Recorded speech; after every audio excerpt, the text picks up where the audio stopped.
been some other things too that we've appreciated from being part of it. But that's on the 23rd, and then currently Mrs. Sue's, Dr. Malcolm and I are scheduled to go down on March 9th to an ISBA seminar on referenda. Move to approve. Second. Okay, we have a motion and a second. Any questions, concerns? All right, all in favor? Aye. All opposed, same sign. Motion carries. Thank you. Okay, my second item is, refers to a document you received in your packet. Dr. Malco had been looking at some other websites and saw some, basically an FAQ for the role of the board and what board meetings are supposed to accomplish, how they're gonna work, the superintendent's role in these meetings. And so I sent it to you for any comments or any constructive criticism even, before we would post that on our website. We don't really need you to take action on something like this, but I would be looking for input either tonight or anywhere in the near future. By the end of the week, we would post it if I don't hear from anybody. Thank you. Okay, any questions? Okay. Thank you. Moving ahead. Excellent. My third item is to seek board approval for the Westlake Addendum. As I've spoken before, this relates to the distribution of the performance grant, and the way it's working this year is that the 3 teachers who are under Munster contracts who serve students in our buildings share in the Lake Central performance grant. They were unable to do that in the past because they weren't evaluated on the 4-category system. And then the Lake Central teachers who are serving Munster students shared in the performance grant that Munster was awarded from the state of Indiana. And because we had our attorney put it together neat and tidy so that it'd be part of the agreement, we seek board approval tonight for that. That's great. Move to approve. Second. Okay, we have a motion and a second on the table. Are there any questions? All right, all in favor? Aye. All opposed, same sign. Motion carries. Thank you. And my final item this evening is to talk a little bit about what's happening down at the General Assembly. And I want to keep it on our agenda because we are meeting with legislators on March the 3rd.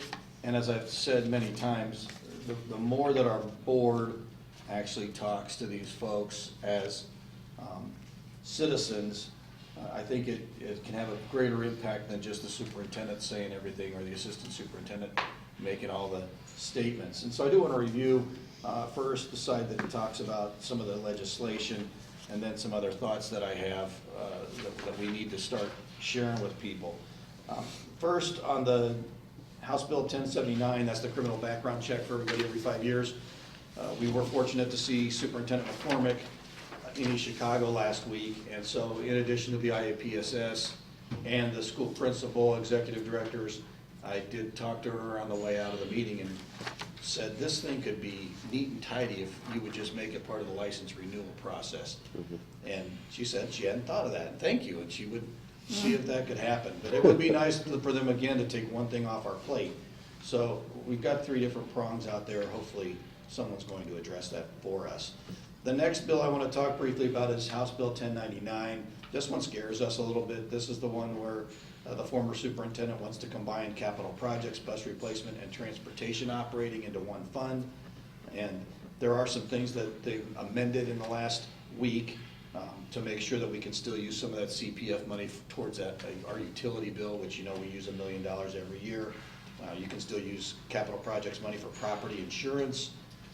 It's interesting that one piece that showed up in this bill is that athletic coaching stipends can be back as a bargainable item, which I found interesting because, you know, the big to-do was, do those extracurricular stipends stay in, do they stay out?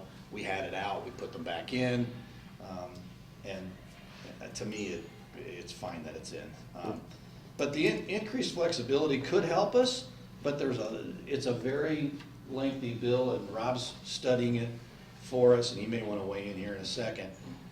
I just worry that if it's too good to be true, it might be. And I'll say it again, if the design of this is to be able to better monitor expenditures to the classroom, I would prefer that members of our General Assembly just share with us, where's the waste? Tell us where you think we're excessive in our spending. Because everybody picks the 65% number or some other arbitrary figure. And, you know, as I've said many times, we could spend 100% of our general fund and not hit 65%. Meaning, don't clean any classrooms anymore, don't heat or cool the buildings, don't have a central office, no business department to pay anybody, we still wouldn't be at 65%. So, what is it that you really are trying to accomplish by that? Senate Bill 35 was one I was excited about because it changed the language to shall, from shall to may, using student performance on standardized tests as part of teacher evaluation. It did not get a hearing. It appears to be dead, but as you know, nothing's ever totally dead until the session ends. Right. But it's not likely to reappear, in my opinion. There are still people who like that aspect, even though it probably killed morale more than anything we've done in this state.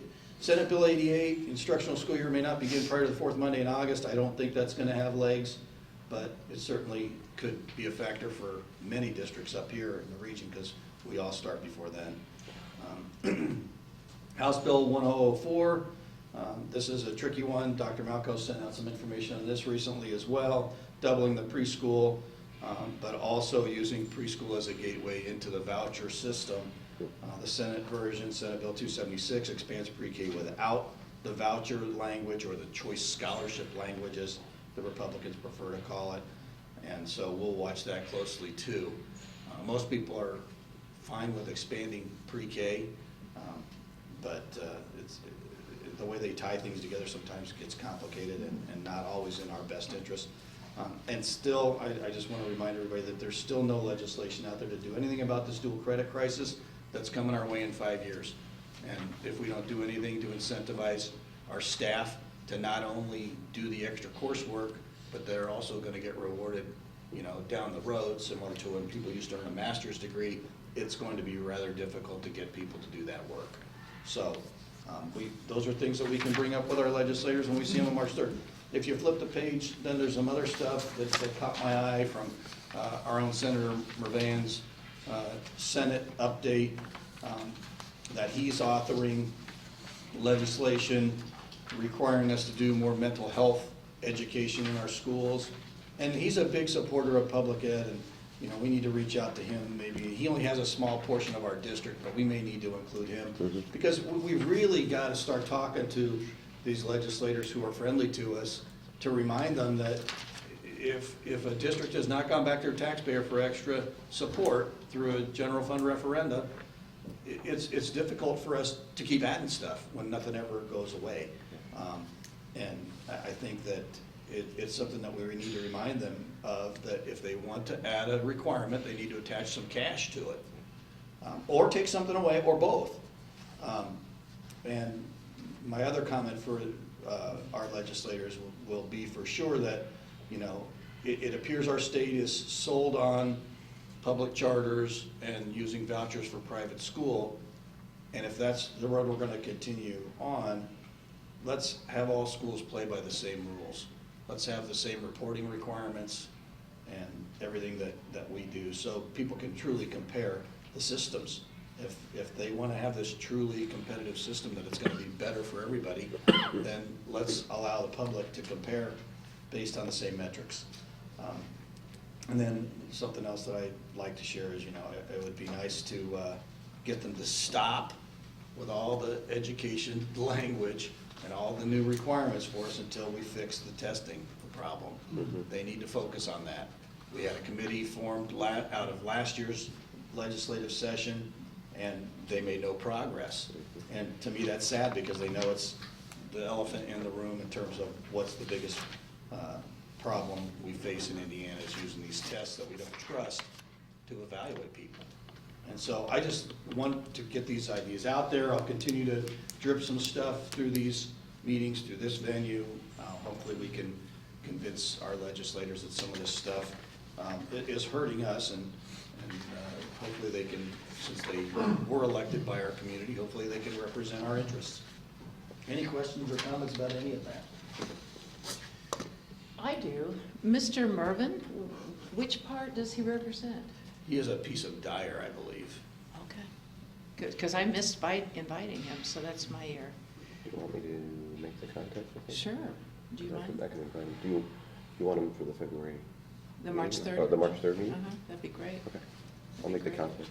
Do you mind if we would forward this out to our legislators, your summaries? What do you think about that? Just because many times they're so overwhelmed, they don't really, and this is nice and succinct. They're talking points. Yeah, And, so sure, I can get it to you electronically. Okay. Now, also, I did bring copies, as Larry was talking about this, the House Bill, is it 1004? And there are some copies of an email that I received from the Indiana Coalition for Public Ed, but it does explain the difference between the Senate bill and the House bill. So I think that's important for us to zone in on that and tune into that. So if any of you would like a copy, they're over there on that small table as you leave. Right, sir? Make sure, no, I'm just teasing you, but we appreciate your help with everything.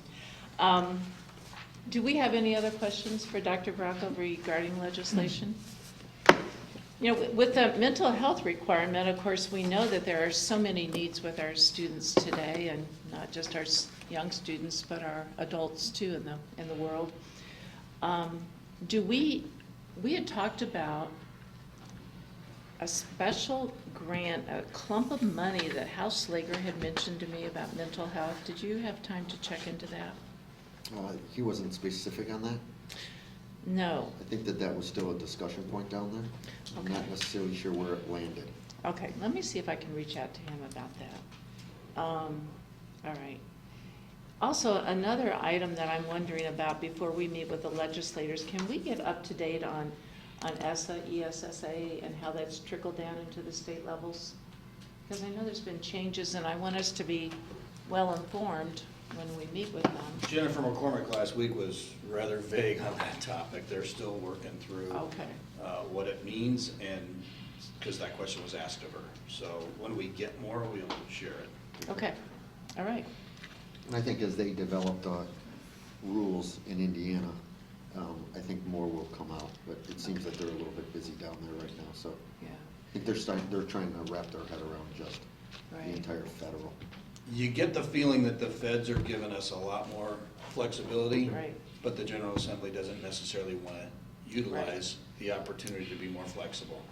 They like sort of the way it's going. Right. That's the impression I get. Yeah, so basically what I heard about it is that there's more local control, and there's not this requirement to do Common Core across the state and across the country. Okay, so yeah, do keep us informed on that, that would be great. Any other questions about legislation? Any questions from the audience to Dr. Bracco about it? No? Okay. All right, thank you. All right, moving ahead, Mr. Gandolfi. Thank you. My first item is just to seek your approval for the personnel recommendations that are in your packet this evening. Move to approve. Second? Okay, we have a motion and a second. Any questions? Okay, let's call for a vote. All in favor? Aye. Opposed, same sign? Okay, motion carries. Thank you.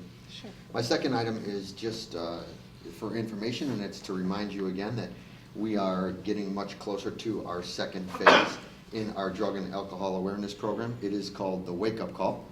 It is scheduled for Tuesday, February 28th, 2017. There will be 3 open sessions. This is an adult-only presentation. All 3 of those sessions will be here at the high school in the LGI room. We have sent out the flyer. We will continue to distribute. We did a press release today to most of the local Chicago TV stations, as well as the Post, the Times, and our own LCTV. So we're hoping to start generating a lot more registration through the eBrite. But if you have any questions or you want me to send that flyer anywhere, please don't hesitate to send me an email, and I will make sure that everybody has an opportunity to distribute that flyer. Howard? Al, 3 sessions, are they going to replicate each other? Yes. Or different? They'll all replicate each other. Okay, thank you. Right. And we did that on purpose. We wanted to give folks an opportunity to attend a session when their children were in school So we did the one from 12 to 1:30, and then right when people get off from 4:30 to 6, and then the final evening presentation will be 6:30 to 8. And it will be the same presentation. Of course, there is a question and answer session, which we believe is one of the best parts of the program, give people an opportunity to ask questions. So depending on what the audience asks, we'll address those questions accordingly. Did we invite middle school parents and Yes, we elementary have. school parents? Well, Okay. we have a process in place, and Okay. so currently, we haven't sent it out as a school message yet to all of our parents. It went out to all of our staff. It went out as a press release. I think the date is next week that the first school message goes out to the entire community, but we have sent it to chambers, all the local police departments. So we have a regular process in place from now till the 28th to remind folks about 3 different times. Okay. Have you reached out to the Chamber of Commerce's? Or Yes. you said chambers. Yep. I meant the town councils. I sent that to Jerry Patrick, who was forwarding Okay. that to the town councils and police departments. And the other one would be perhaps our county commissioners and our county councils. Yeah, and I'll make sure that, Yeah. Officer Patrick. Yeah, they seemed interested in that before, so. Okay, any questions for Mr. Gandolfi? I want to thank you personally for doing that, because I know there's such a need in our community, and I guess what it does is it doesn't hide it under the rug anymore. And so we know that we can come in and talk to staff members, and they know what's going on, and they can get us the resources, and there's a lot of it out there. It's just amazing. Well, and we believe that by educating folks, the more folks that are aware, the more that we can help those folks. Absolutely, absolutely. And we have a goal to continue on this path for at least the next year and a half. Right, and I know there's, so many people have come up to me and said, just thank you for doing it, so I want to just share that, give that to you too, so. All right, moving forward. Director of Primary Ed. Thank you. I'll be covering for Mrs. Schoen this evening. Her only item is to seek your approval for the professional leave request as presented. So moved. Second? Okay, we have a motion on the table, all in favor? Aye. All opposed? Motion carries. Thank you. Mrs. Castaneda, Director of Secondary Ed. Thank you. For my first item, I am seeking your approval for the revised professional leave request that you received this evening. Move to approve. Second. All right, we have a motion and a second. Do we have any questions? All right, and all in favor? Aye. All opposed, same sign. And motion carries. Thank you. Thank you. For my second item, I am seeking your approval for the revised field trip request that you received this evening as well. Move to approve. Second?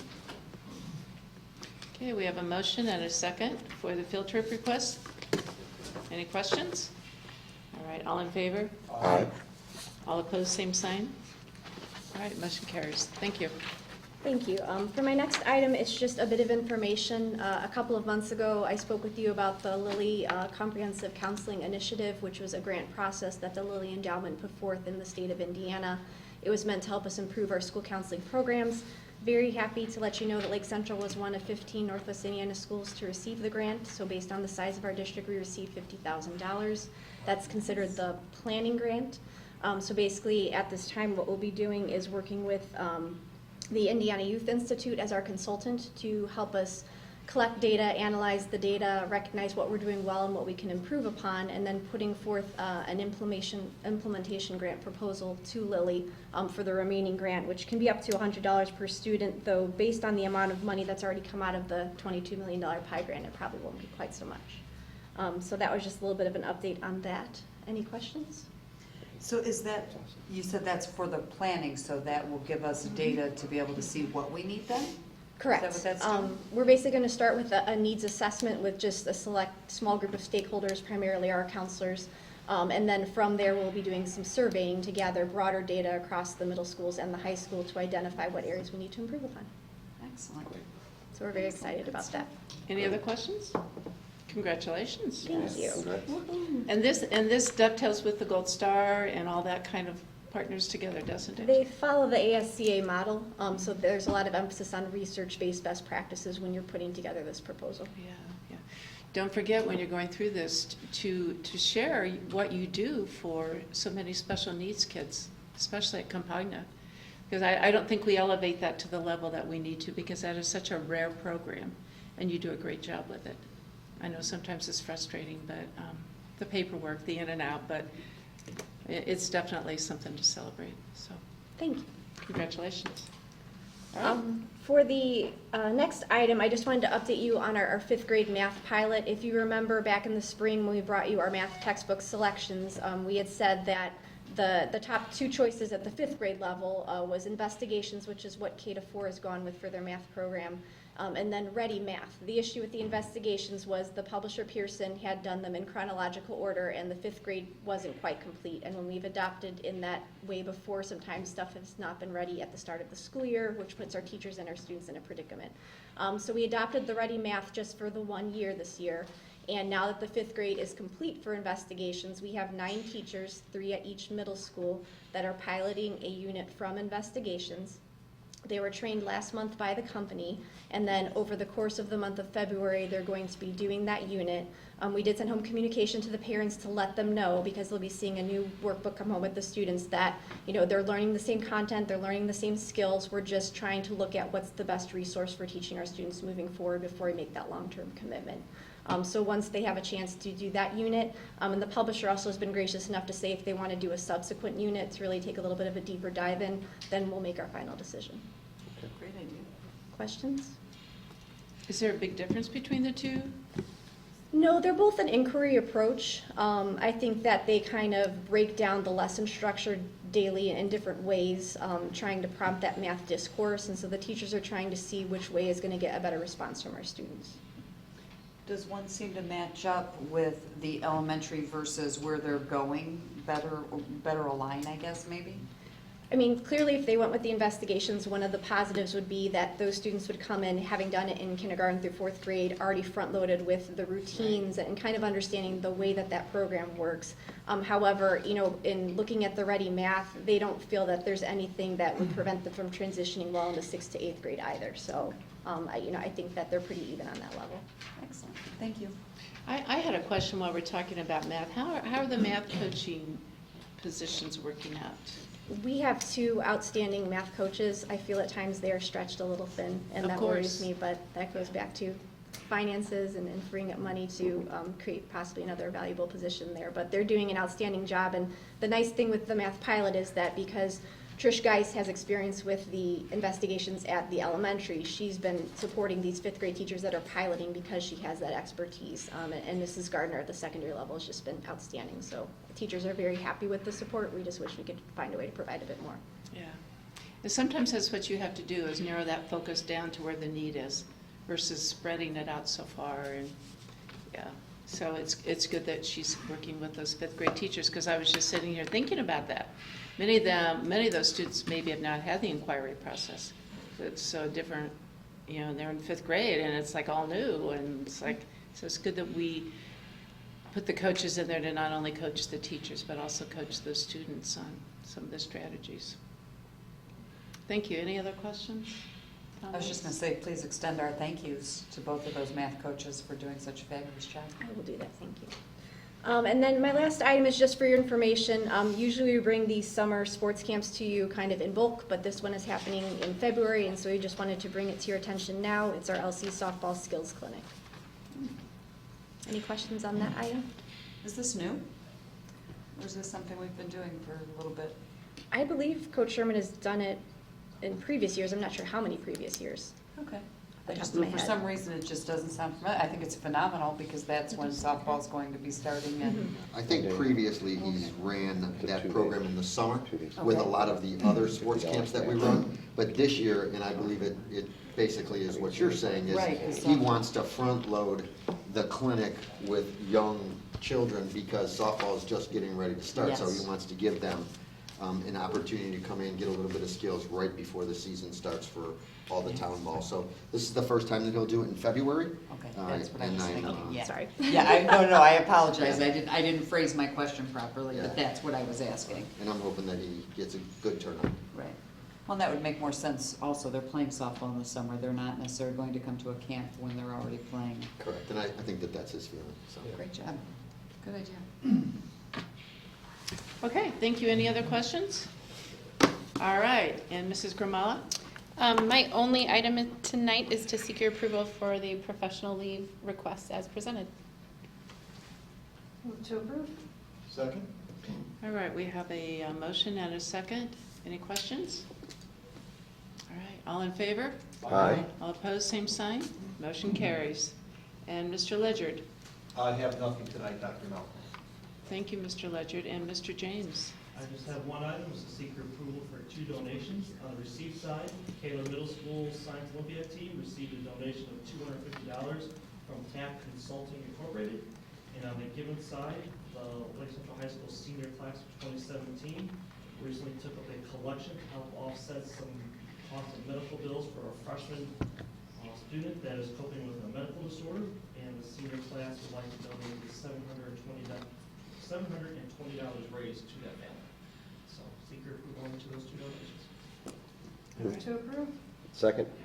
All right, we have a motion and a second. Any questions? I'd just like to make a short comment. My hat's off to the senior class. Mhm. Yes. It's outstanding. Yep. That's a definite Absolutely. concur. Kudos to them. Absolutely. All right, all in favor? Aye. All opposed, same sign, and motion carries. Thank All you. right. So, Mr. James, do you mind if we ask you some questions about budget? Or would you rather wait until next time we meet? I'm not sure how if that fits into the agenda, but if you want to ask questions, I will answer what I can at this time. If I don't have the information in front of me, I will wing it. That's what, yeah, it's just good conversation, Okay. as we say in the school business, good discourse. Fire away. I keep thinking about the budget and the deficit that we're having and strategies and what we can do. And of course, Mr. Niemeyer mentioned the open enrollment, which we as a board would need to discuss that if we think that would be a good strategy to do. I also thought about we could drop all of our extracurricular, have no extracurricular. That would be a possible solution to it. I thought about, and I know you well enough to know that you're taking everything out of CPF that you can as far as salaries. Am I correct? Yes. Okay. So there's bus, transportation. You can take some salaries out of that. All transportation related. And I bet you're doing that already, aren't you? So what are our other choices? Can you come up with any? Well, what we do every year is we analyze the upcoming budget for, the first piece is in March, and we have the kindergarten roundup, kindergarten enrollment. It gives us a little bit of a baseline of where we think what that enrollment count is going to be for the following school year. Then we compare that to how much dollars we're going to get per child. Since this is the budgetary session, unfortunately, we may not know that until later in the spring, early summer. We've got to make those budget decisions well before that. So there, we just kind of go on, well, if we think that the ADM count is going to be so much, we'll base that on maybe what we're currently getting in funding, not expecting an increase, or if we know what's getting wheels down in the General Assembly, then how much of an increase we might get. We talked about before how the governor's proposal was a 1% increase in K-12 high, but as we also said, that doesn't necessarily mean we would get 1%. We can get a half, we can get 1.5. It all depends on how the funding formula works out. But through myself and working with Mr. Gandolfi, we always evaluate the positions when someone resigns or retires. Is that position something that we want to replace? Could it be soaked up and spread those duties around to other people? Maybe if the teacher, what are those class sizes looking at, and can that position be absorbed? We do that every year because our enrollment has been decreasing ever since for the last many years, but we've usually been able to offset that with the money we save from retirees. Usually people that retire are usually at the top of the scale, and we hire younger staff just by replacing the positions. We're going to save money. So usually the decrease in ADM has offset the money we save from retirees. But we can't expect to have 20 retirees a year like we did in previous years. We're probably averaging maybe 10 now. So that gap is not being filled just by that. So then it just comes to operational costs and what are things that the board would be willing to cut in order to make ends meet. We have a healthy cash balance in our general fund, currently running around 10%. As I've consistently said, even the rule of thumb is to have between 10 and 12. However, I think because of our consistent flow of revenues that come in every month, we can operate in the 8 to 10 range.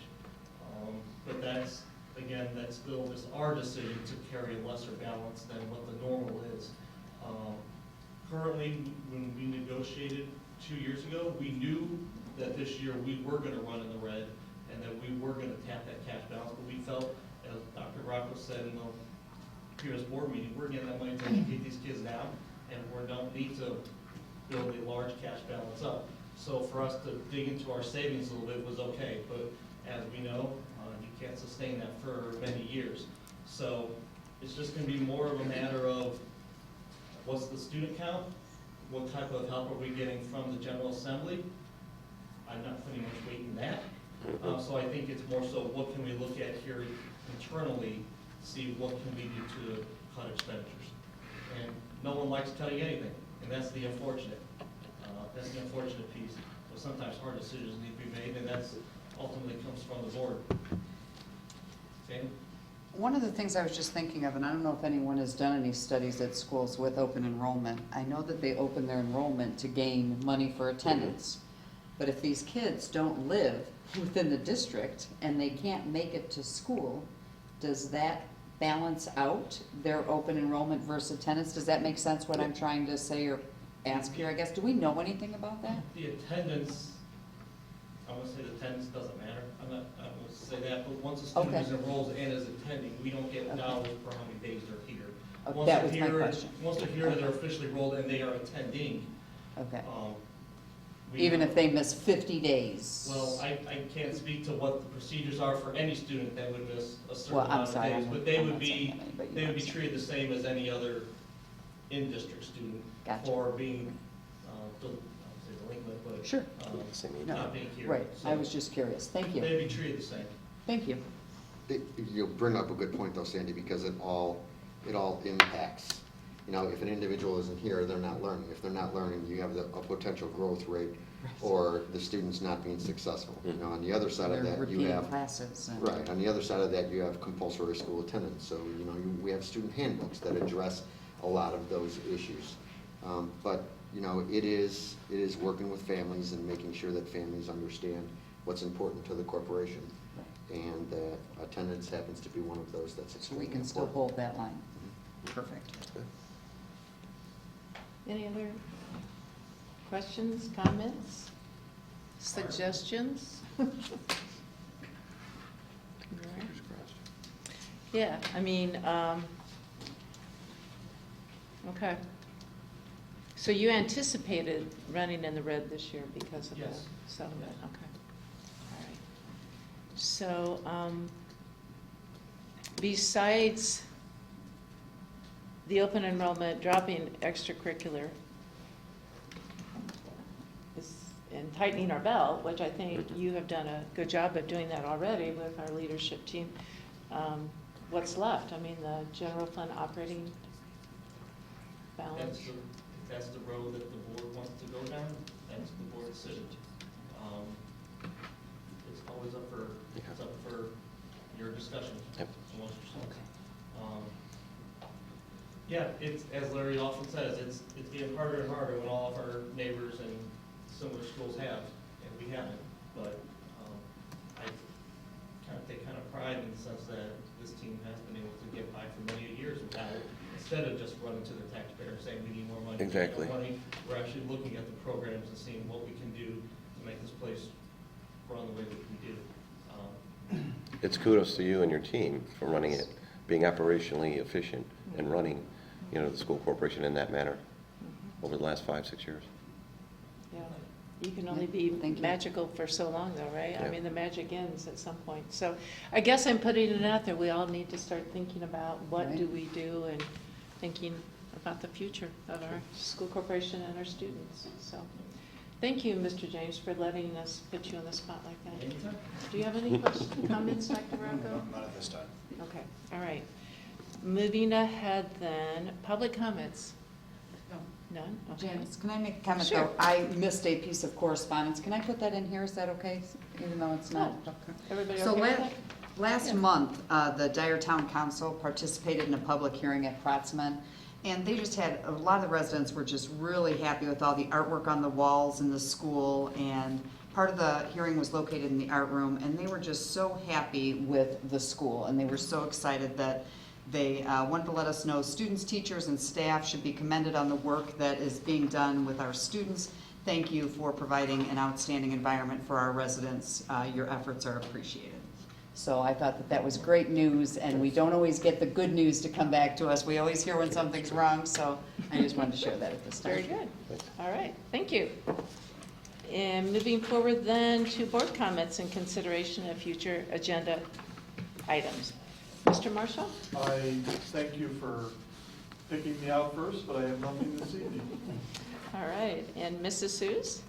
I attended 2 basketball games, watched the girls varsity, it was fabulous. A lot of energy came from our school, and it was great to see. Sorry they lost, but Very good. Next Very time. good, very good. And Mr. Baxo? I'm looking forward to February 28th and the second series, Wake Up Call. I attended the first one, Sarah Wayne and Heroin, and it was excellent. And it really hits you. It really hits you in understanding and considering what's going on, in our community. This is a great series, and I really look forward to the 28th. Congratulations again on the Lilly grant. That's just excellent news to hear that money coming in for us. And then March 3rd, looking forward to the leadership meeting with our leadership. Very good. All right, Mrs. Lesentine? I just really want to say thank you to Al for putting together the wake-up call, and thank you to all of our staff members who are just working their tails off and doing everything they can for our students and for our community. And we know that they do it with limited budgets and very little, and they do so much for our students and for our community, like I said. So I just really wanted to say thank you to all of you who are a part of that. Thank you very much. I actually had an opportunity to watch our announcements last Friday. My kids were shared that with me, and I thought that was absolutely awesome. I enjoyed watching Mr. Clark with the Black History Month and some of the other things that were going on, and I don't know why my kids have never really shared that with me before, but I am totally going to be a cool parent and watch them now because it was really, really cool. And it just made me think of all the opportunities we have for kids here. I mean, we have students here tonight taping and doing broadcasting, and we have so many opportunities. So I hope that our community will continue to support us in whatever way that we have to go, so that as we need that help and support from them, they can see all the great things that we're doing. So thank you all. Appreciate you. Very good. Not only do they tape this, but they tape the basketball games. Yes, and- yes, Yeah, they're all over the place. yeah. Wanted to congratulate our Science Olympiad team. I think I forwarded the email to everyone that they are doing very well in competition. And I was able to attend the Centralette's dance competition on Saturday at the high school. And forgive me, because I don't know the term, but it's the spin that they do at the end. Jean, what do they call it, Mrs. Nowacki? Fuertes. What is it? Fuertes. The ones where they spin and spin and spin. They have this fundraising activity that they do. And so all these girls get on the floor. It's so awesome to see. And they spin and they spin and they spin and they spin. And the person who spins the longest, they're the winner. Yeah, it was a fundraiser for Right. breast cancer.